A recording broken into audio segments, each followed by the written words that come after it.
Hi friends, welcome to reading today. We're going to be doing part 2 of lesson 8, which is drawing conclusions. So remember we did a little bit of this last week. We were working on drawing conclusions for certain stories. So our learning target is I can draw conclusions about types of characters. What you need is the graphic organizer. If you wrote it on paper or printed it last week, you can use the same one. Or you can redraw it. But we're actually going to be looking at some other stories and characters, so I would like you to do a different one. But you'll see it as we go. All right. So last week we started drawing conclusions about characters. Remember, that doesn't mean that we're drawing a picture. This little box over here tells us that drawing conclusions mean we use clues from what you read to guess what the author is talking about. So let's review some of the characters that we've talked about and we read about. So we've got bullies, shy characters, friendly and brave ones, and determined. So those are just some examples of some characters we've read about. What you are going to do now is draw a conclusion about these types of characters. So I chose Poppleton and Cherry Sue. Those are two characters and they're very similar. I made a statement about the characters. So over here in the first column, we have statement about the characters. So these characters, the two I chose, are friendly and have lots of friends. That is a statement. I'm drawing a conclusion that they are.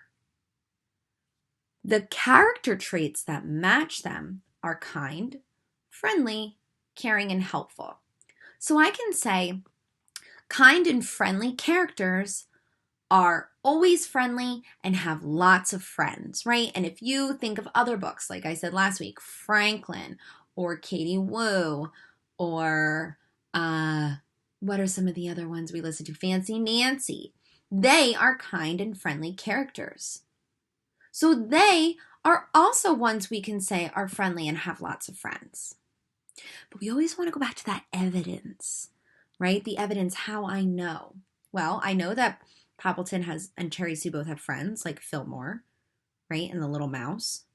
They help each other. They help each other when they're sick. They forgive others when they upset one another. So those are things I can draw conclusions about from kind and friendly characters. Today, you're going to continue drawing characters, and I already organized them for you. So first, look at all the characters on the next slide. Okay, and I also added those helpful phrases again for you. Next, think of the ones that are similar. Can you find two characters that are similar to complete the graphic organizer? I bet you can. After, you're going to choose the graphic organizer for the character you want to draw conclusions for. So like I said, I put them together so you can find out which one you want to work on and have an easier time thinking of those types of characters together. And last, after you complete the graphic organizer, again, click here to use the model and see the teacher's example.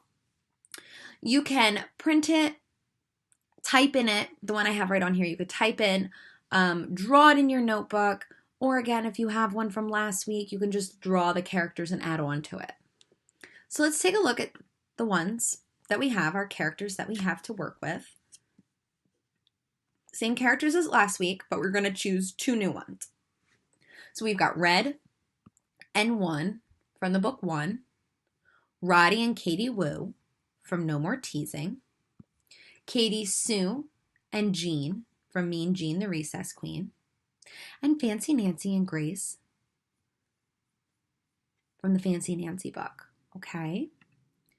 Last week you chose one of these. So I wrote down here, remember, only choose one graphic organizer to complete and choose a different one from last week.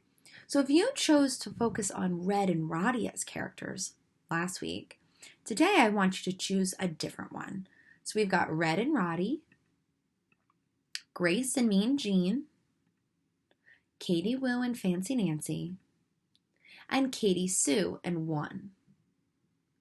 Okay, remember, take your time, do your best, and I can't wait to see your work.